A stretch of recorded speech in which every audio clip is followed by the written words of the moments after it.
of mold and mildew. First step, you want to kind of spray it down. Loosen up some of those dirt stains that's been there for probably years.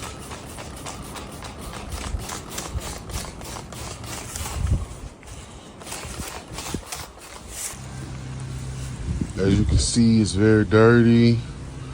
Observe.